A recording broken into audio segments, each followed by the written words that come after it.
We told you about this bizarre incident last week on an RTC bus involving a barricade and several officers sent to the hospital. A bus security officer was attacked by a man with a trash can and rocks. And when the man refused to get off the bus, he attacked K9 and other officers. So following this incident, we wanted to know what's being done to make buses safer.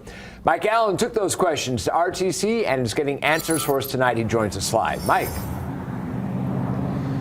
Yes, John, after that incident shut down the cross streets behind me last week, RTC says it hears the concerns about safety loud and clear. Take a listen.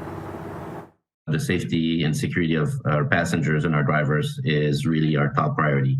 RTC Deputy CEO Francis Julian says his agency is putting its money where its mouth is, investing tens of millions of dollars in security measures, including a state-of-the-art surveillance system. Basically, it offers a canvas of pretty much all the nooks and crannies inside a vehicle. Julian hopes this will quell doubts about riding on RTC buses safely. One business owner, whose restaurant is across the street from last week's incident that left a police officer injured, says he's getting fed up with the amount of crime a nearby bus stop is bringing to his doorstep. There's the same old thing going on. This bus has not been good for us. It's not been good for the businesses around here.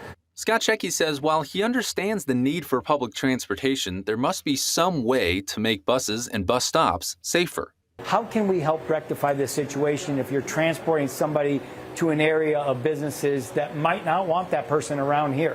RTC has officers on some buses, including the one that was barricaded last week, but Julian says the key will be using those new cameras to provide valuable data for police. We analyze all the incidents that happen, and we actually build heat maps and deploy officers according to where we're seeing activities going on.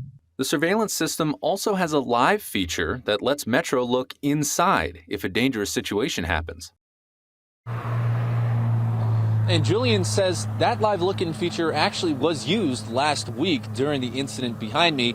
He says it helped officers stay away from immediate harm, at least for a bit.